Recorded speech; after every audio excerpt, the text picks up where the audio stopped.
Selamat Natal. Kalau ngomongin Natal itu pasti identik dengan pernak-pernik Natal, khususnya adalah pohon Natal. Ada yang modern, ada yang klasik, ada yang buatan, tapi ternyata ada juga loh yang asli di Indonesia. Kalau Mas kameramen, kira-kira senangnya atau tim mana nih? Tim yang buatan? Oh, berarti tim yang asli.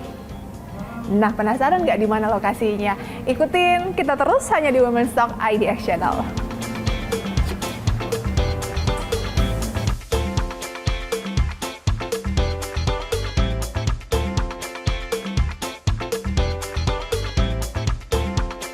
Selamat datang di Flowmart pemirsa. Seperti pemirsa bisa saksikan bahwa di belakang saya ini ada dua pohon Natal asli. Ini ya, pohon asli yang tampaknya diimpor. Kita akan ngobrol-ngobrol dengan owner Flowmart kali ini. Ikutin saya terus, Prisa Samodatu, hanya di Women's Talk IDX Channel.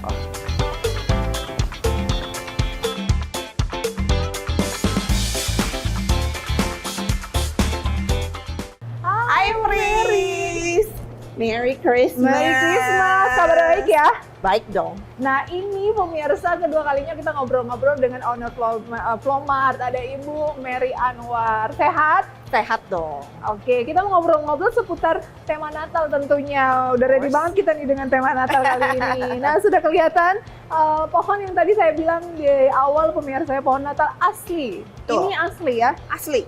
Kok bisa? Ini diimpor atau bagaimana? Betul. Ini kalau kita ada beberapa jenis pohon Natal, ada yang istilahnya ini di-cut langsung dari hutan.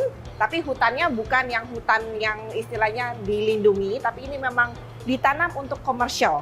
Oke. Jadi memang khusus ya? untuk memang pohon Natal. Momen Natal. Momen Natal. Dan ini yang langsung di-cut tree-nya, tapi ada juga yang, dan ini dari Oregon, US.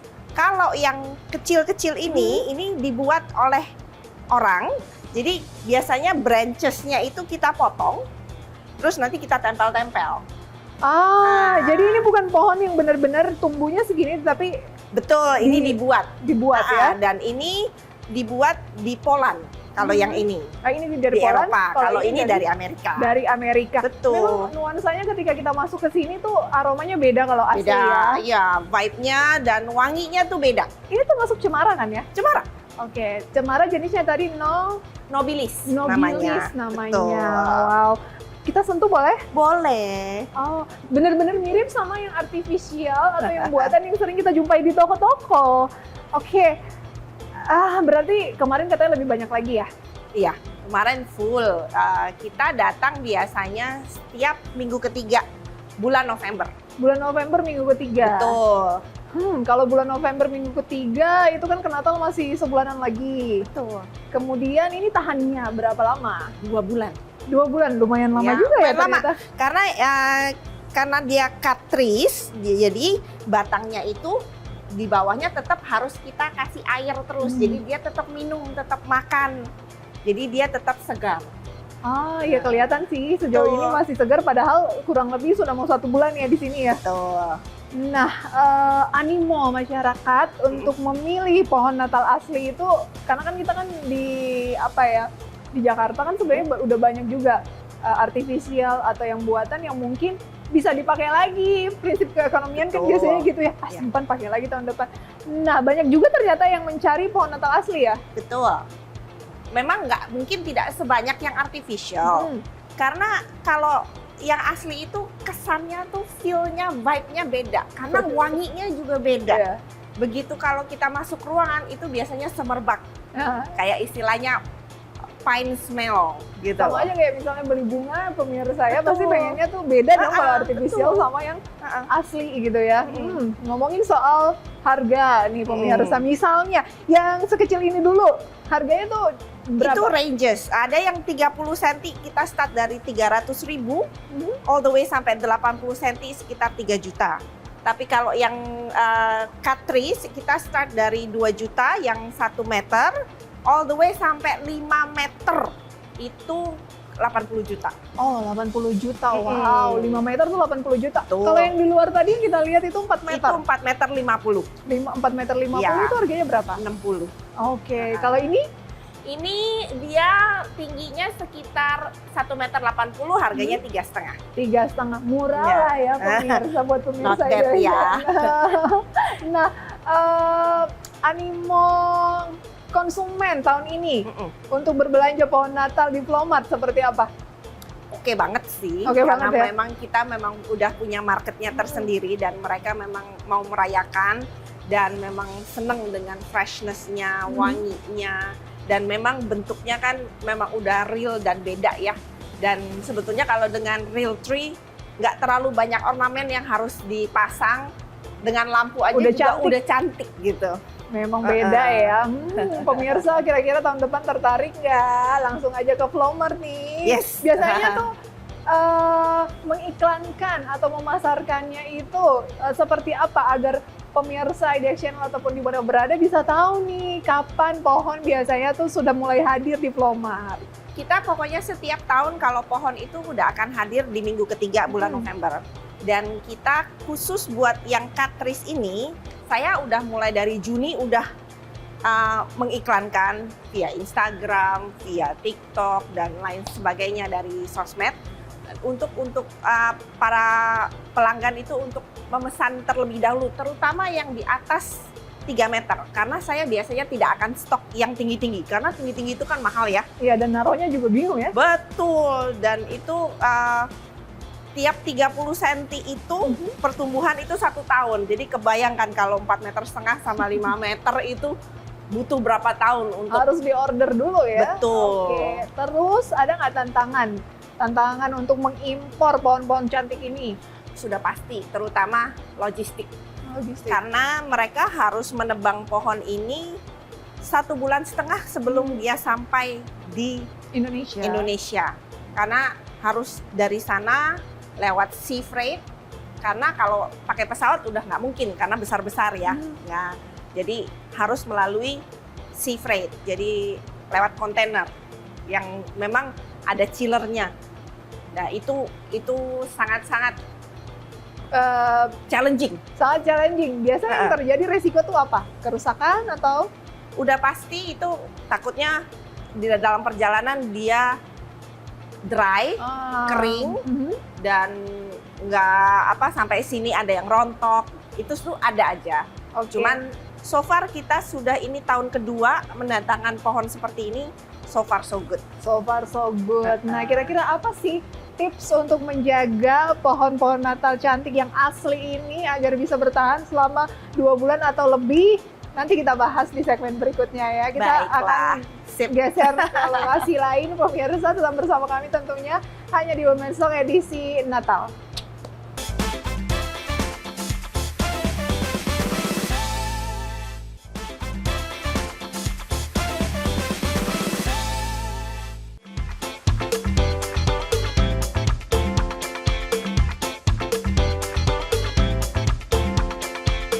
Nah pemirsa, kita masih akan berbincang bersama dengan Ibu Mary Anwar yang merupakan owner ya dari Flowmart yang sudah berdiri sejak Tahun 2002. tahun 2002, berarti sudah 2 tahun. 22 tahun, luar biasa. Nah yang di belakang kita ini juga masih Nobilis ya? Betul. Jenisnya Nobilis. Betul. Harganya berapa sih kalau yang ini? Kayaknya harganya sekitar 20 jutaan. 20 jutaan dengan tinggi sekitar 3 meter 30. 3 meter 30. Wow, masih murah pemirsa ini channel ya. Ini kalau biasanya setinggi ini umurnya berapa? Umurnya kalau biasanya per 1 feet itu sekitar 30 cm, itu tumbuh 1 tahun. 1 tahun. Jadi kalau 3 meter 30 ya anggaplah 11 tahun. 11 tahun, umurnya. wah, lumayan lama juga ya, makanya sesuai dengan harganya. Betul. Luar biasa. Nah, cara perawatannya? Cara perawatannya sih sebetulnya nggak susah. Waktu kita datang pertama, terangnya kita potong dulu. Karena dia dalam perjalanan kan lama tuh 45 hari. Nanti dari Flowmart yang potong. Iya, saya potongin. Terus saya taruh di namanya Sinko stand itu atau tree stand yang kita udah isi air. Lalu kita masukkan situ supaya dia menyerap airnya. Jadi dia kayak tumbuh lagi, dikasih makanan lah Kayak bunga istilahnya. kalau misalnya kita beli Betul. harus dipotong dulu ya Betul, biar bisa sama. menyerap yang baru ya. Tuh, sama perlakuannya sama. Dan yang penting jangan kena sinar matahari terbuka. Biasanya Langsung ya. dia kalau kena terlalu panas dia akan mengering. gitu ujung-ujungnya. Jadi berubah warna jadi kuning ya? Iya betul. Tapi ya saya agak nekat juga. Ada beberapa yang tinggi-tinggi. Saya memang kepengen. Jadi ada 4,5 meter saya taruh di luar. Saya Seperti tes. yang tadi itu. Betul. Nah, nanti kita lihat. Nah, kalau itu memang resiko lah ya. Cuman kalau kita lagi musim hujan begini, itu ada untungnya juga loh, Pris. Dia air terus didapatkan Lebih kan. tahan lama ya? Betul. Nah, saya lihat tuh 1, 2, 3 yang ditaruh di luar 4, 5. Ya. Apa nggak rugi Bu Mary? Part of marketing ya. Supaya orang juga lihat bahwa fresh tree itu memang sebagus itu dan beda vibe-nya dan wanginya juga beda. Betul. Nah, biasanya itu yang membeli lebih banyakan hotel-hotel mungkin atau Lebih banyak pribadi sih. justru lebih banyak pribadi. Betul. Nah, kalau tahun ini impornya berapa banyak pohon? Nggak terlalu banyak sih, cuma 1 kontainer aja. Satu konten itu isi berapa? 40 feet itu kira-kira ya antara 200 sampai 300 pohon. 200 sampai 300 pohon. Nah, ini adalah inovasi yang dilakukan Flowmart sudah kurang lebih ini tahun kedua ya. Ini tahun kedua. Mengimpor pohon Natal. Itu kalau tidak laku terjual, diapakan? Saya simpan untuk mungkin inovasi buat tahun depan, nanti saya pajang dengan misalnya ranting-rantingnya aja. Oh, oke. Itu kan juga bisa kita, banyak sih ya yang bisa kita lakukan. Harus ada ide. Betul. Namanya pengusaha tuh harus ada ide bisnis lebih lanjut agar nggak merugi gitu ya. Betul, dan saya kan paling suka juga memang mendekor Flowmart itu pada saat Christmas. Jadi kalau memang ada yang tidak laku terjual, ya aku nanti inovasikan untuk dekor apa nih tahun depan.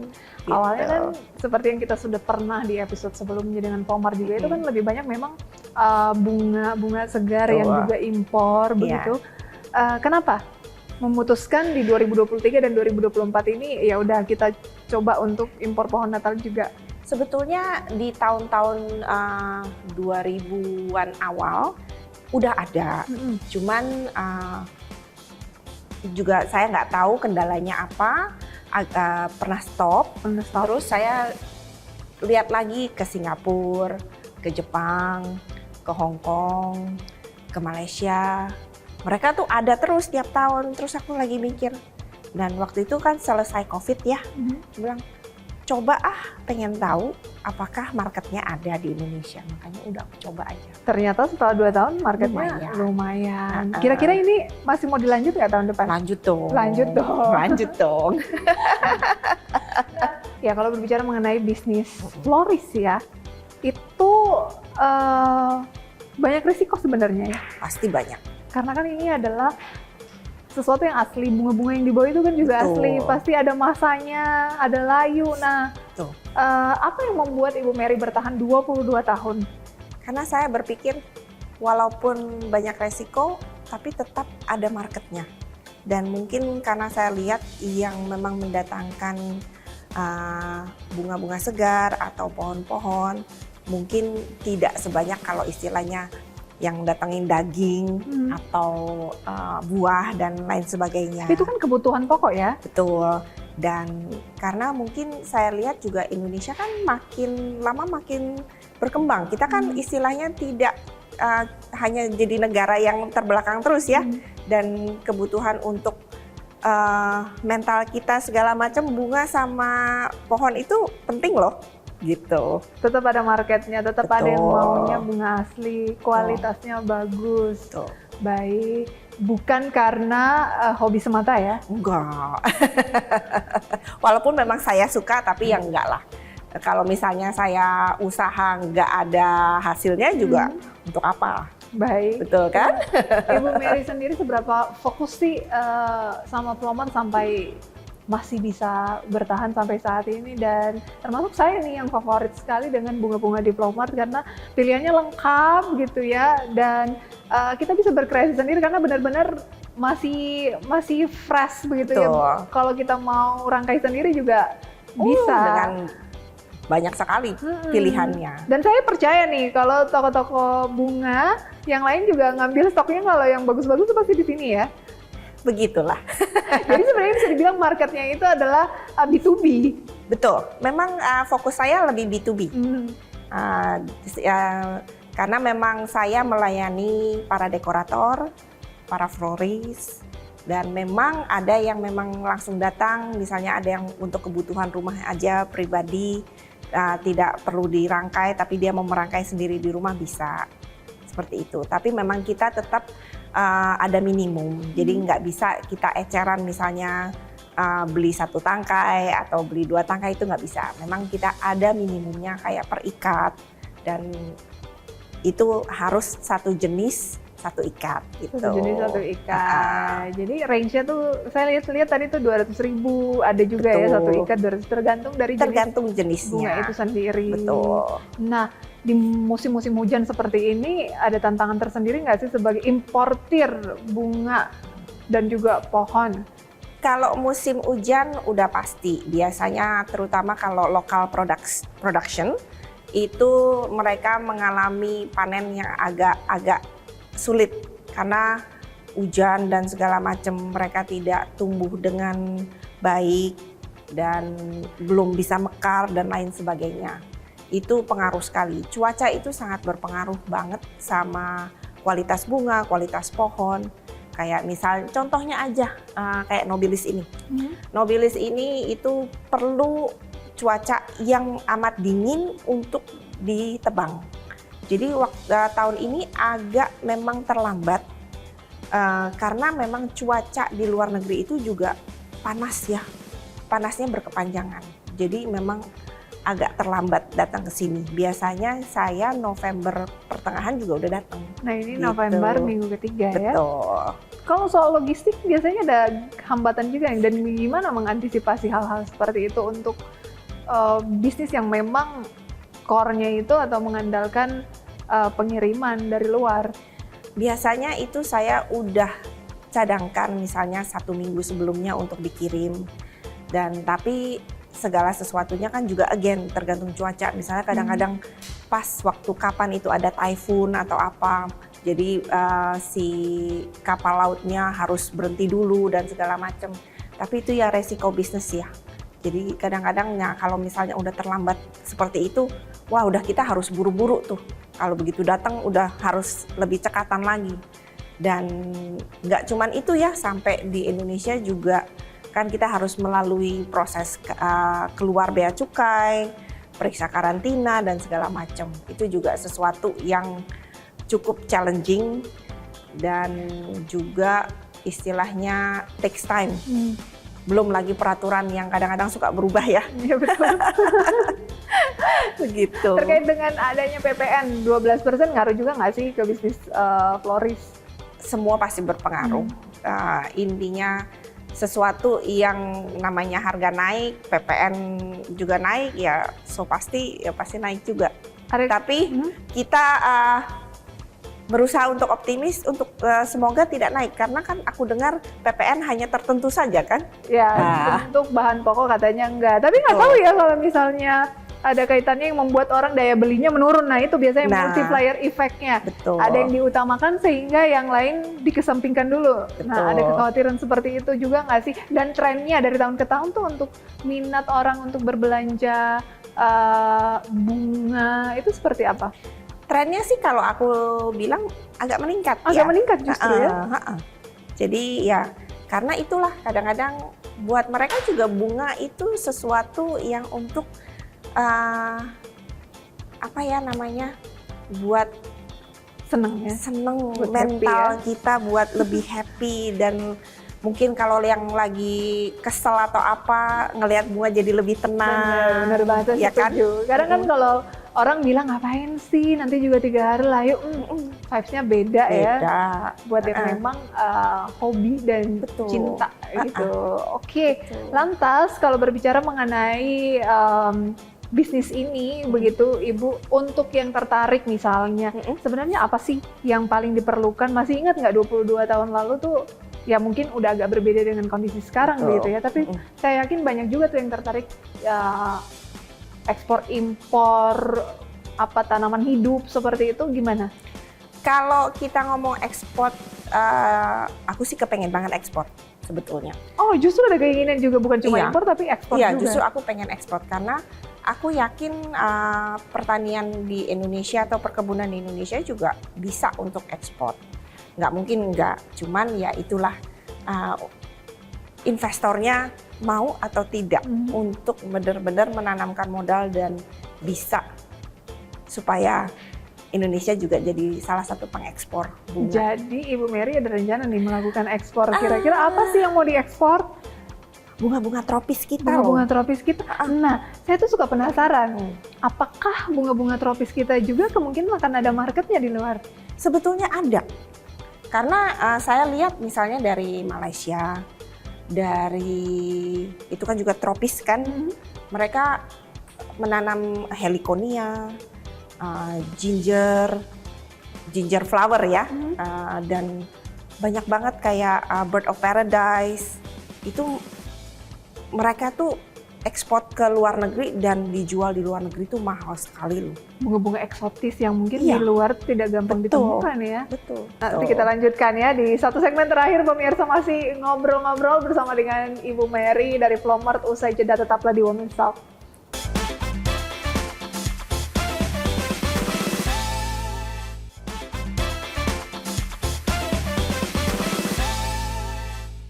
Masih bersama dengan Ibu Mary Anwar, pemirsa, owner dari Flowmart, salah satu toko bunga terkemuka tentunya di Indonesia. Kalau nyari yang impor-impor yang kualitasnya bagus tuh ke Flowmart aja ya. Terima 22 kasih. tahun bergerak di industri florikultura. Betul. Ya. Ada kesan-kesan nggak mungkin industri ini di Indonesia tuh bisa dibilang termasuk masih luxury ya? Betul, itu udah pasti, itu masih luxury. Makanya memang pasar-pasar kita lebih ke arah medium level ke atas ya. Karena memang biar bagaimanapun bunga itu masih dianggap luxury lah di Masih luxury Indonesia. ya.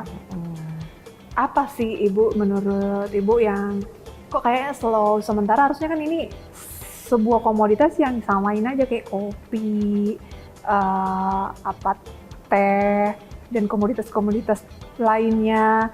Tapi kayaknya kalau di Indonesia tuh ya itu masih dianggap bunga itu adalah sesuatu yang mahal, Betul. hanya kalangan-kalangan tertentu aja.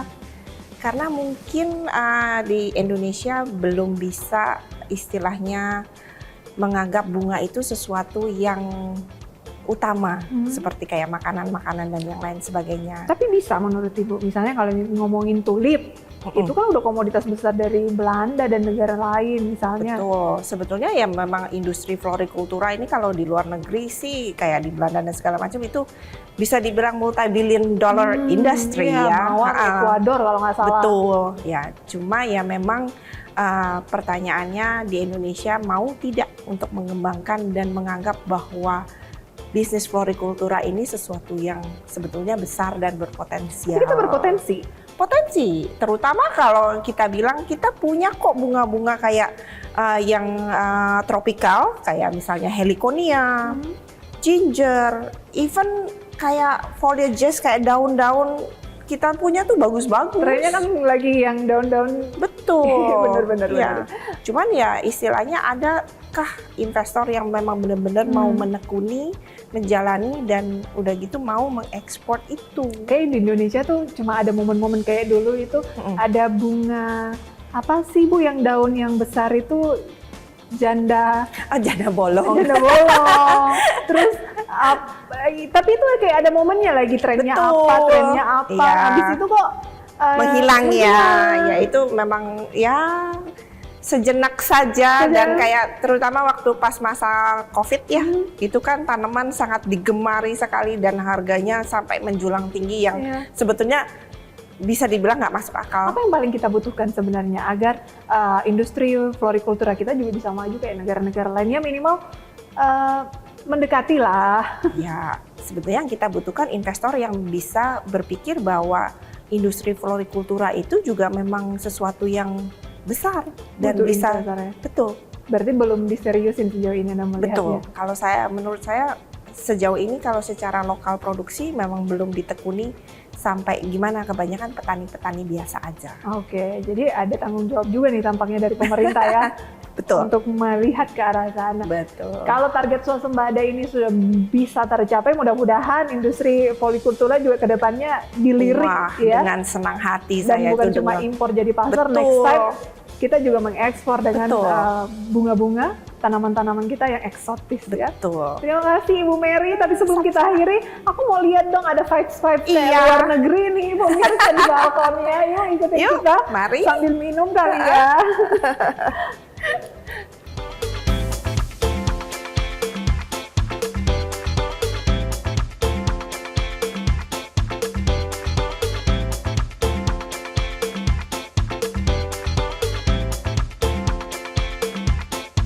Terima kasih Ibu Mary, udah dikasih kopi juga ngobrol-ngobrol hari ini. Semoga bisa menjadi referensi, inspirasi untuk pemirsa dimanapun berada. Saya Prisa Samodatu dan Mary.